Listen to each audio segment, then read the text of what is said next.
3.5 घंटे तक श्री राम जन्मभूमि तीर्थ क्षेत्र ट्रस्ट की बैठक चली। बैठक का एक सबसे बड़ा एजेंडा था कि चंपत राय और अनिल मिश्रा के इस्तीफे का क्या करना है। और फिर सामने आया उस तीर्थ क्षेत्र ट्रस्ट के ही संविधान का एक नियम, जिस नियम के तहत सारे ट्रस्टियों के लिए काम आसान हो गया। लेकिन आखिरकार वो नियम क्या था? आखिरकार चंपत राय और अनिल मिश्रा पर श्री राम जन्मभूमि तीर्थ क्षेत्र ट्रस्ट ने क्या कुछ फैसला किया?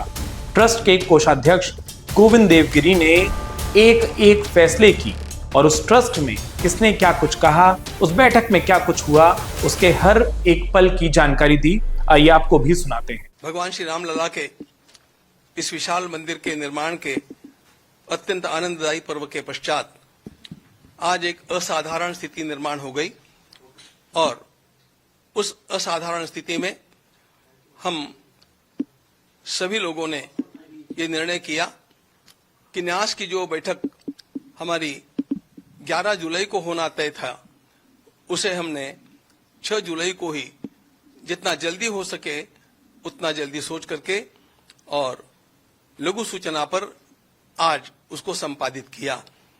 इस बैठक में हमारा पूर्ण कोरम बड़ा अच्छा रहा। पूज्य अध्यक्ष महोदय हमारे महंत नृत्य गोपाल दास जी महाराज, स्वयं पूज्य शंकराचार्य जी महाराज, युग पुरुष परमानंद जी महाराज, हमारे पेजावर के विश्व प्रसन्न तीर्थ जी महाराज और हमारे नूतन न्यासी कृष्ण मोहन जी और हमारे अयोध्या के कलेक्टर साहब शशांक त्रिपाठी जी, इतने सब लोग उपस्थित रहे। और श्रीमान नहीं, एक नाम और जोड़ना चाहिए मुझे, निर्मोही अखाड़े के पूज्य संत दिनेश जी महाराज, ये भी उपस्थित थे। दिनेश चंद्र जी महाराज, दिनेंद्र जी महाराज, ये सब उपस्थित थे। और इस ट्रस्ट को निर्माण जिन्होंने किया, उसका लेखन करने वाले हमारे 99 वर्ष के वृद्ध के पराशरन जी पूरे समय तक ऑनलाइन उपस्थित थे। इसलिए यह अत्यंत महत्वपूर्ण बैठक पूरे कोरम के साथ सबको साथ लेकर के और दीर्घकाल चली और संपन्न हुई। हम सबको सबसे बड़ा दुख ये था कि जिस परिस्थिति का सामना आज पूरे समाज को करना पड़ रहा है वह अत्यंत वेदनादायक है। भगवान श्री राम लला का मंदिर 500 वर्षों के अत्यंत बड़े संघर्ष के पश्चात, अनगिनत बलिदानों के पश्चात बना। इसके लिए लोगों ने अपने प्राणों की परवाह नहीं की, अपने करियर की परवाह नहीं की, परिवारों की परवाह नहीं की। और उस मंदिर के बनने के पश्चात यह जो यहाँ पर चढ़ावा चोरी का कांड हुंडी के दान पात्रों के क्षेत्र में गिनती के समय हुआ है, यह हम सब लोगों के लिए अत्यंत लज्जाजनक स्थिति है। हम सब लोग इससे आहत हैं, हम दुखी हैं। चोरी कितनी छोटी हुई और कितनी बड़ी हुई, यह बात हम लोगों के लिए बाद में आती है। पहले इस प्रकार का वातावरण यहां पर हुआ, इसी से हम आहत हैं। किंतु जो है वो हम सब लोगों के सामने है और उसका विचार करना हम लोगों का कर्तव्य होता है। इसलिए हम लोग नियत तिथि के भी कुछ दिन पहले आज बैठ करके गहन चिंतन में डूब गए, दुख में डूब गए। और इस स्थिति में हम लोगों की एक अनिवार्यता थी कि कुछ वातावरण जो निर्माण हुआ है, उस वातावरण के चलते हम लोगों को हमारे महामंत्री महोदय ने और हमारे एक न्यासी महामंत्री श्रीमान चंपत राय जी और न्यासी अनिल जी मिश्रा, इन दोनों ने त्यागपत्र प्रदान किया है। और जी, और यह महामंत्री के नाते काम करने वाले हमारे चंपत राय जी को बड़ी वेदना हुई और उनको लगा कि जब तक सारा न्याय ठीक से हो नहीं जाता, अपराधी पकड़े नहीं जाते और उनको उचित दंड नहीं मिलता, तब तक हम लोगों को वहां पर बने रहना ठीक नहीं लगता है। यह सोच करके उन्होंने स्वयं यह त्याग पत्र दिया। जिसको मान्य करना न मान्य करना यह हमारे हाथ की बात नहीं थी। के पराशरन जी ने एक बड़ा सुंदर मुद्दा सामने लाया कि संविधान के अनुसार, इस न्यास के बने हुए कॉन्स्टिट्यूशन संविधान के अनुसार त्यागपत्र देते ही वह स्वीकृत माना जाता है और इसलिए हम लोगों के पास अन्य कोई चारा ही नहीं था। उन्होंने स्वयं इस बात को हमें मूल क्लॉजेस को पढ़ करके दिखा करके समझाया कि you have got no choice. जब ये त्यागपत्र दे दिया है तो आपको उसको स्वीकार करना अस्वीकार करना ये बात आपके हाथ में नहीं है। अब उसको हम लोगों को मान ही लेना चाहिए। ऐसी स्थिति में और हम लोगों ने उसका स्वीकार भी कर लिया। उस समय हमने चंपतराय जी के द्वारा की गई सेवा का अभिनंदन भी किया। उदार अंतःकरण से उन्होंने स्वयं इस प्रकार का निर्णय लिया।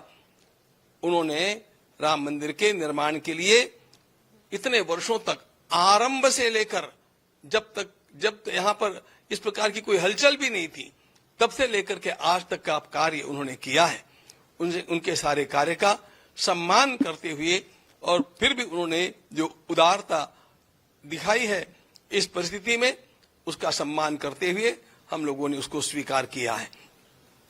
अगली व्यवस्थाओं के लिए हम लोग कटिबद्ध हैं और इन व्यवस्थाओं का दायित्व महामंत्री, अंतरिम महामंत्री के रूप में मेरे साथ विराजमान श्रीमान कृष्ण मोहन जी को सौंपा गया है। वे अपने साथ कुछ साथियों को स्वयं चुन करके और उनके साथ मिलकर के इस काम का निष्पादन करेंगे और उनका ज्ञान और उनकी पार्श्वभूमि, उनका स्वच्छ दृष्टिकोण, इसको देखते हुए हमारा विश्वास है कि वे इन सारे कामों को अत्यंत कुशलता के साथ संपादित करके रहेंगे। हम लोगों को आप लोगों के सामने यह भी बात बतलानी है कि प्रसार माध्यमों में जो कुछ बड़ा बड़ा हवा सामने खड़ा करके कहा जा रहा है वह कितना सत्य है, इसको समाज को जानना चाहिए। झूठ मूठ की अनेक बातें अनर्गल प्रलाप करते हुए अनेक प्रसार माध्यम हम लोगों के सामने रखते हैं और झूठ का प्रचार करते हैं। इस बात से समाज को सावधान हम करना चाहते हैं। हमें कहा जाता है कि वहां पर केवल दान पात्रों में चोरी नहीं हुई तो अनेक अच्छे अच्छे पदार्थ जो दिए गए, अनेक वस्तुएं जो प्रदान की गई, वे भी कहां गुल हो गई, वे कहां चली गई। उन सारी वस्तुओं का रजिस्टर हम लोगों ने आपके सामने आपको दिखाने के लिए लाया है।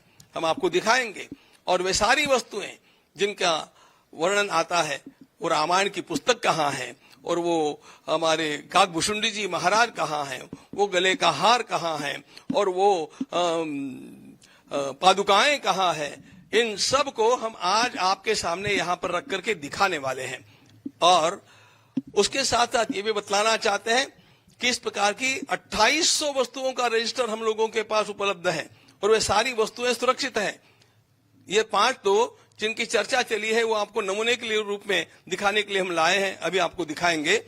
लेकिन इन सब बातों को दृष्टिगत रखते हुए हम अब आगे जो काम करने वाले हैं वह काम इस प्रकार का होगा कि कहीं पर भी किसी को 1% भी कहीं दोष निकालने की क्षमता न रहे, इतना शुद्ध काम करके दिखाने के लिए हमारा यह न्यास अब कटिबद्ध है। और इसके लिए कुछ विशेषाधिकारियों की नियुक्ति करने हेतु भी हम लोगों ने एक छोटी समिति गठित की है और उस प्रकार से इस काम को आगे बढ़ाते रहेंगे। फिर 22 तारीख को हम मिल रहे हैं, उस तक हम लोगों का और भी एक महत्वपूर्ण पड़ाव पूरा हुआ होगा। हम समझते हैं कि तब तक एसआईटी की फाइनल रिपोर्ट हमारे सामने आ जाएगी, तो इन सब का विचार करने के लिए और कुछ न्यासियों की नियुक्ति करने के लिए फिर 22 तारीख को हम लोग मिल रहे हैं और उसके समय भी आप लोगों के साथ और मिलकर के बात करेंगे। एक बात हम निश्चित रूप से बतलाना चाहते हैं कि चोरी तो चोरी है और उसमें उसकी जो तलाश करनी है वह एसआईटी कर रही है, शासन का वह काम है। हम लोगों का भी आग्रह है कि इस प्रकार के जो अपराधी है उनको पकड़ा जाए और भी कोई छिपे अपराधी होंगे उनको खोजा जाए और उनको अपराध का दंड जैसा मिलना चाहिए वैसा मिलना ही चाहिए, इसके हम आग्रही हैं। लेकिन एक बात ध्यान में और लेनी चाहिए कि इसको ढाल बना करके इसके पीछे जो संपूर्ण राष्ट्र में हो हल्ला मचाया गया है वो उसके इरादे साफ नहीं है। राम भक्ति के नाम को लेकर के वो लोग आज हम लोगों को पाठ पढ़ाने का प्रयास कर रहे हैं, जिन लोगों ने कार सेवकों के ऊपर गोलियां चलाई, जिन लोगों ने स्वयं ये उच्चतम न्यायालय में लिख करके दिया कि राम हुए ही नहीं थे, राम सेतु बना ही नहीं है, इस प्रकार का सब कुछ राम भक्ति के विरोध में कार्य करने वाले लोगों के अंदर जो राम भक्ति का झूठा ज्वार दिखावे के लिए जगा हुआ है वह साधारण नहीं असाधारण है और वह असाधारण कुछ अन्य हेतुओं से है। और इसका मुख्य हेतु पूरे हिंदू समाज को यह ध्यान में लेना चाहिए, इसका मुख्य हेतु हम लोगों को बांटना है, राम भक्ति को दरार निर्माण करना है। और हम लोग ऐसा पुनः संकल्प करते हैं कि इस राम भक्ति को हम बरकरार रखेंगे, इस राम भक्ति को दृढ़ करेंगे और किसी भी प्रकार की फूट हमारे समाज में निर्माण नहीं होने देंगे। ध्यान रखना मित्रों, मैं सभी राम भक्तों को, कृष्ण भक्तों को, सनातनियों को, हिंदू आस्थाओं को आह्वान करता हूं कि किसी भी प्रकार के इस प्रकार के प्रलाप का विश्वास मत कीजिए। आपको यदि कुछ आपका खोया हुआ लगता है तो आप सीधे ट्रस्ट के कार्यालय में आइए, समय लीजिए, उस वस्तु को देखिए और फिर आप स्वयं इसका निर्णय कर पाएंगे कि कितना झूठ प्रपंच खड़ा किया जा रहा है। ये खड़ा किया जाने वाला प्रपंच केवल हमारी संस्था को बदनाम करने के लिए, राम भक्तों को लांछित करने के लिए और हिंदू समाज में फूट निर्माण करने के लिए है। हम इस प्रकार वह नहीं होने देंगे। इनके इरादे भारत माता के लिए घातक हैं। हम लोग राम राज्य ला करके रहेंगे और उसके लिए अपने को पुनः कटिबद्ध करेंगे, उत्साही नहीं बनेंगे। आप सभी का आह्वान है कि आप सब लोग इस कार्य में धैर्य रखें, धीरज रखना चाहिए, न्याय होगा, अपराधियों को दंड मिलेगा, हमें न्यायालय का विश्वास है और हम अपनी राम भक्ति की धारा को अखंड बहाते रहेंगे और राम भक्ति का ज्वार ऐसा ही उठाते रहेंगे जिससे राम राज्य आएगा। तब तक हम थमने वाले नहीं हैं।